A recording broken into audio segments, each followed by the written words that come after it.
కరీంనగర్ పట్టభద్రుల అదేవిధంగా ఉపాధ్యాయ ఎమ్మెల్సీ ఎన్నిక సందర్భంగా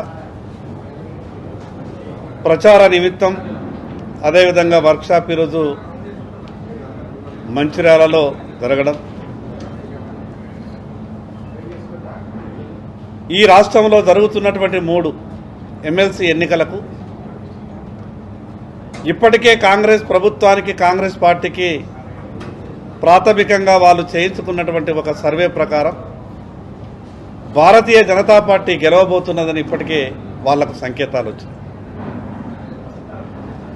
ఈ రాష్ట్రంలో కాంగ్రెస్ పార్టీ అధికారంలోకి వచ్చి 14 నెలలైంది.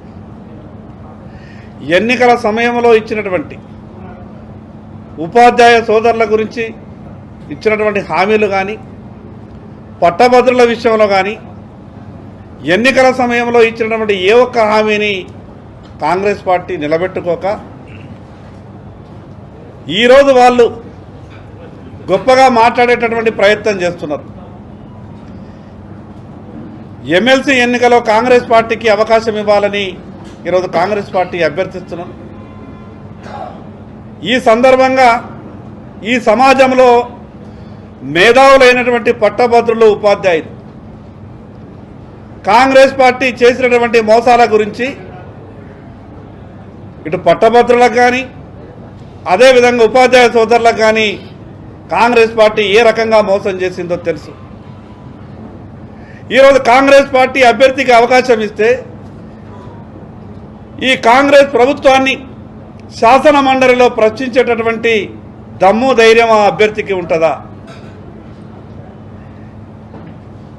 మేధావులైనటువంటి పట్టభద్రులారా, ఉపాధ్యాయ సోదరులారా, మీ అందరికీ 2 చేతులు జోడించి నమస్కరించి విజ్ఞప్తి చేస్తున్నాం.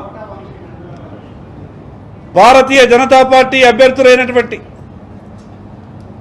పట్టభద్రుల అభ్యర్థి మరి అదేవిధంగా ఉపాధ్యాయుల అభ్యర్థి అంజిరెడ్డి గారికి, కొమరయ్య గారికి మీరు అవకాశం ఇవ్వండి. శాసన మండలికి పంపిస్తే వారికి అడుగులకు మడుగులొత్తూ వాళ్ళ మెప్పు కోసం మాత్రమే పనిచేస్తారు.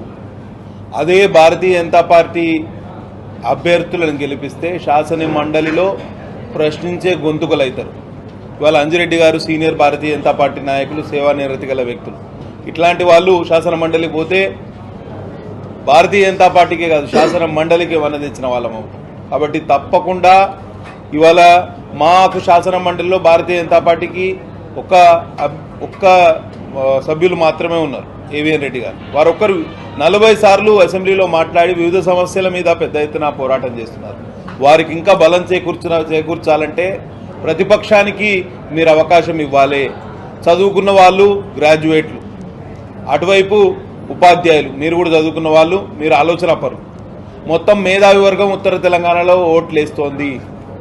ఈ టైంలో మీరు ఓట్లు వేయాల్సింది అధికార పార్టీకి అడుగులకు మడుగులు వచ్చే వాళ్ళు కాదు, వంది మాగదులకు అసలు కానే కాదు.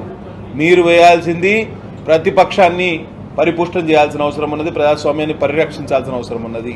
కాబట్టి తప్పకుండా మాకు అవకాశం ఇవ్వండి. అట్లనే ఇవాళ ఉద్యోగస్తులను, అటు ఉపాధ్యాయులను ఇటు ప్రభుత్వ ఉద్యోగులను, పిఆర్సీ కానివ్వండి, డిఏలు కానివ్వండి, ఒకటే డిఏ 5 డిఏలు ఇవ్వాల్సిన చోట ఒకటే డిఏ ఇచ్చారండి. రిటైర్మెంట్ బెనిఫిట్స్ అయితే చాలా అన్యాయం. సంవత్సర కాలంలో ఎవరికి రిటైర్మెంట్ బెనిఫిట్స్ ఇవ్వలేని పరిస్థితి. ఎవరైనా ఫైనాన్స్ డిపార్ట్మెంట్ పోయి అడిగితే వాళ్ళ కమిషన్ అడుగుతున్నారు.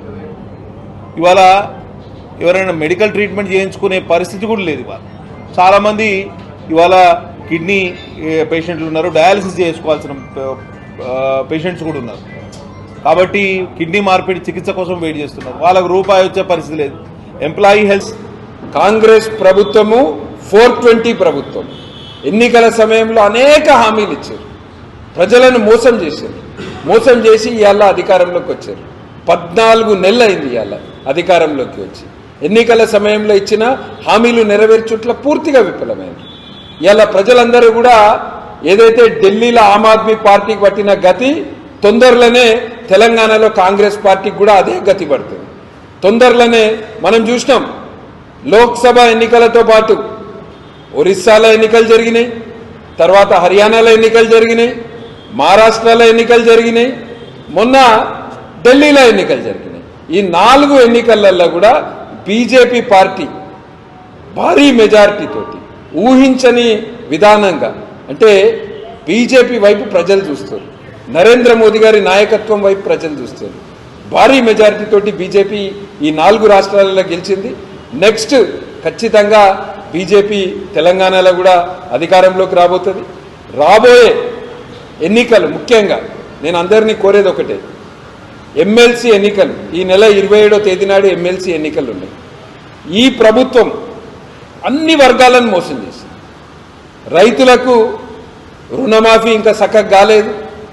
రైతులకు రైతు భరోసా పేరు మీద ఎకరం ఉన్నోళ్ళకి ఇష్టమంటారు, మరి ఎవరికి పైసలు వచ్చినాయి? ఎకరం ఉన్నోళ్ళకి కూడా చాలా మందికి రాలే. గమ్మత్ ఏంటంటే నా ఫోన్లో కూడా జనవరి 27 నాడు మెసేజ్ వచ్చింది నా ఫోన్కి, నా అకౌంట్లో పైసలు జమ చేసినామని. జనవరి 27 నాడు జమ చేసిరట వాళ్ళు.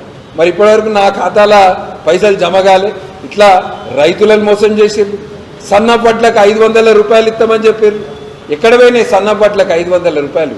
మీ బోనస్ ఎక్కడ పోయింది? రైతుల ధాన్యం కొని ఇప్పటి వరకు మీరు బోనస్ చెల్లించలేదు.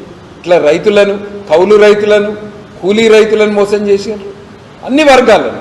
ఇప్పుడు ముఖ్యంగా ఎమ్మెల్సీ